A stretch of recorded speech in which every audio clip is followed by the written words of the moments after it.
On disait la dernière fois que le moi, le je, a besoin d'angoisse, d'inquiétude et autres problèmes pour exister.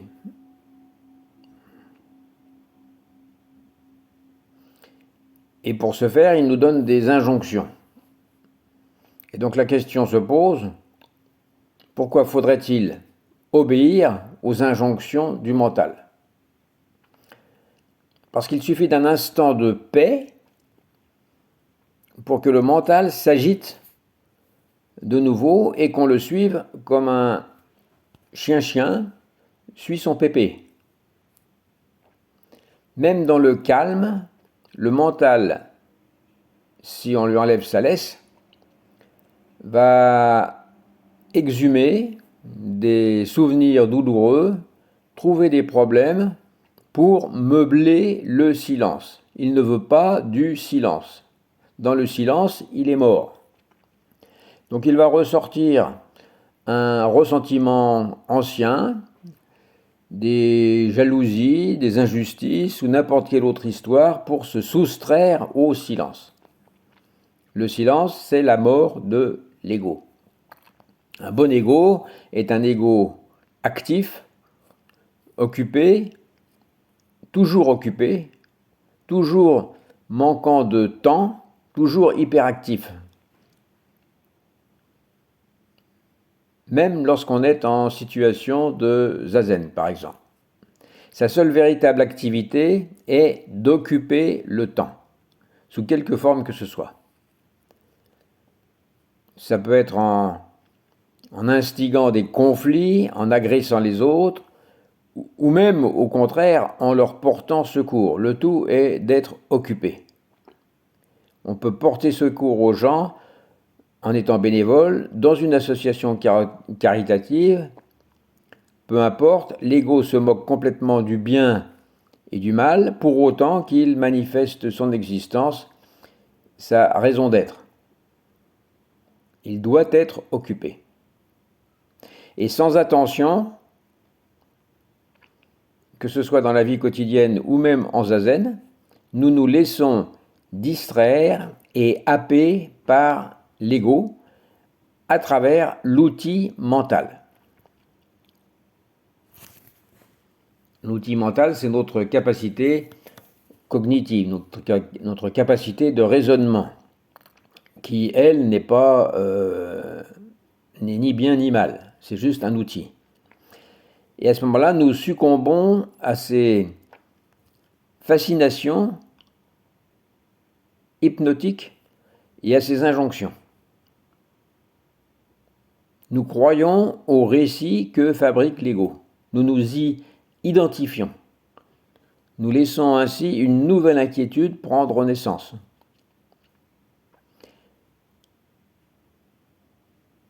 C'est moins le mental ou l'ego lui-même qui nous arracherait au réel que notre apathie à nous laisser emporter par la première histoire venue, par le premier ragot venu.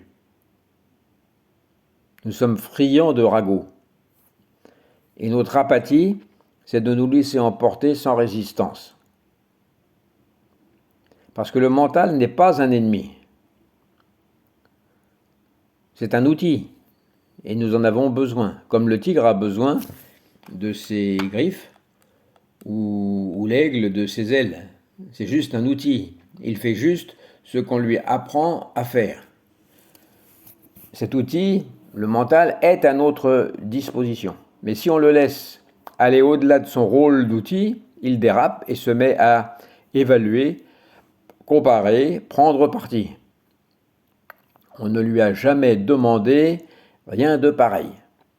Mais on s'est laissé déborder, en quelque sorte. Le problème n'est donc pas le mental qui fait partie de notre équipement de survie, mais de notre myopie naïve face à tous ces mécanismes de l'ego, à toutes ces astuces de l'ego pour exister. L'ego lui-même n'est pas un problème si on l'isole. si on voit son mécanisme sans être la victime de son mécanisme. Je vous renvoie au Jijuyu Zanmai. L'ego n'est pas un problème parce qu'il fait partie des choses telles qu'elles sont. Le problème, c'est notre myopie naïve, notre apathie, notre fainéantise à voir les jeux de l'ego. Il ne s'agit donc pas de taire ou de détruire l'ego, mais d'exposer ses ruses et son besoin compulsif de problèmes. Ce n'est pas des problèmes qui nous arrivent parce qu'on a un mauvais karma, c'est un besoin compulsif de problèmes. Une fois que nous observons le mental au lieu de lui obéir, eh bien son emprise a de moins en moins de poids. Son emprise se relâche. Et nous découvrons alors le vacarme de la pensée.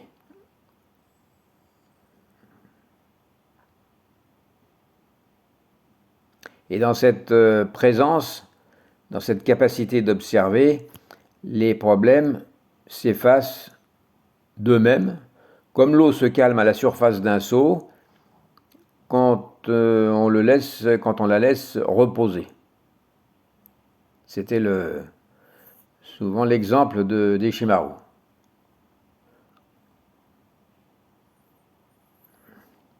On n'est pas intervenu, on n'a pas résolu les problèmes, mais en fait, les problèmes n'étaient en réalité que le refus du mental de laisser l'instant être tel qu'il est, sans intervenir.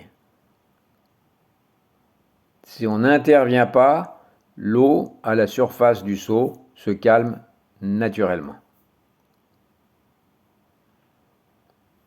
Ainsi, cette paix que l'on recherche, cette paix si désirée présentée comme un but ultime, est paradoxalement redoutée. Paradoxalement, on ne veut pas de cette paix. Quand je dis on, c'est l'ego n'en veut pas. Ce n'est pas une peur brutale, mais une crainte subtile de la disparition de l'ego. On est dans cette inquiétude permanente que l'ego s'efface. Car l'ego, pour exister, a besoin de problèmes à résoudre, de combats à mener. Il se construit sur ce qu'il endure, sur ce qu'il surmonte. L'ego se sent fier quand il a vaincu une situation. Sans obstacle, sans conflit, il n'y a plus d'ego. C'est effrayant parce que l'ego n'est pas une réalité solide. S'il était solide, l'ego, il n'y aurait rien à prouver. Il n'aurait pas à devoir prouver son existence en permanence. Il est juste une construction mentale. Coup. Juste une histoire, une construction, juste un jeu. On joue à s'identifier, on joue à être quelqu'un.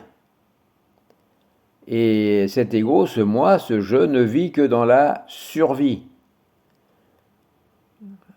À partir du moment où il n'existe pas en tant qu'entité solide, mais au contraire qu'en tant que habitude,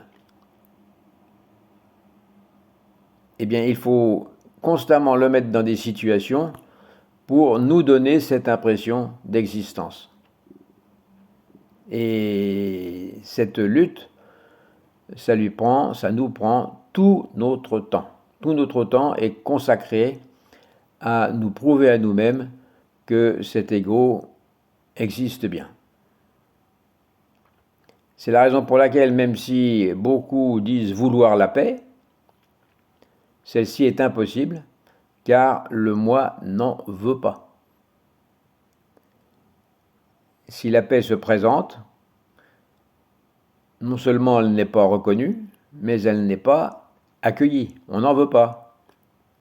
Car la paix n'est pas assez spectaculaire pour intéresser un ego. Au contraire, elle signifie la fin de l'ego, la fin des égos. Alors, qui voudrait la paix? En tout cas, l'ego n'en veut pas. Parce que l'ego a besoin de se manifester. C'est un verbe, ce n'est pas un nom. Un verbe est dans le mouvement. Et ce n'est pas compatible avec la paix. La paix, c'est un nom. Il faut à l'ego une histoire, des victimes, des héros, des sauveurs et des monuments aux morts. Autrement dit, des preuves de son existence. C'est pareil pour les cimetières qui ont l'avantage de confirmer la perte. Ça veut dire qu'il y avait bien quelqu'un avant de le perdre. Et comme il y avait bien quelqu'un, ça fournit au passage une occasion de deuil, de souffrance et d'ego qui souffre. Voilà pourquoi il ne faut pas tomber dans le panneau, dans le piège grossier du mental dévoyé, de l'outil mental dont on parlait, mais dévoyé. Il ne faut pas tomber dans le trou dans lequel nous tombons tous les matins. À un moment, résonnera dans notre inconscient, si on reste attentif, cette évidence que l'on ne peut pas se défaire de tous ces déguisements de l'ego, de toutes ces armures que nous supportons, que nous endurons depuis tant d'années.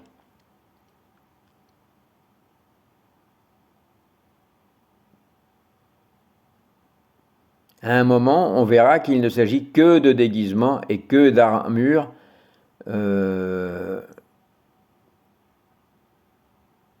ça deviendra une évidence. Et on peut se dépouiller sans crainte de ces armures ou de ces déguisements, puisque la crainte était précisément ce que recherchait l'ego. Et à ce moment-là, évidemment, c'est une forme de soulagement. Le soulagement de la nature fondamentale, notre vraie nature, avant d'aller au bal costumé de la vie conventionnelle. Mais il y a une différence entre être persuadé de notre déguisement et savoir qu'on va à un bal costumé conventionnel, social.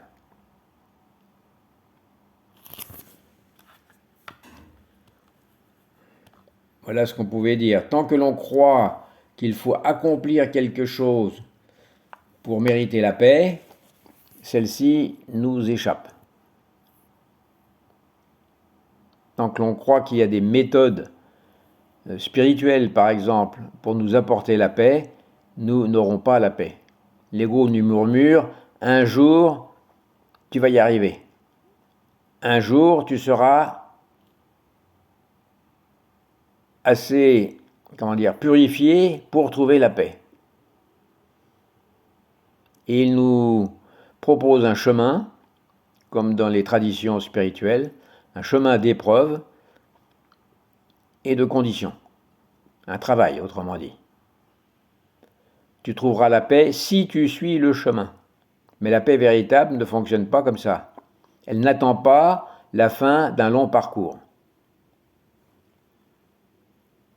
Elle ne dépend ni d'un succès, ni d'une transformation, parce qu'elle est déjà là, à la base, toujours dissimulée, mais bien présente, sous le brouhaha de nos efforts pour devenir quelqu'un.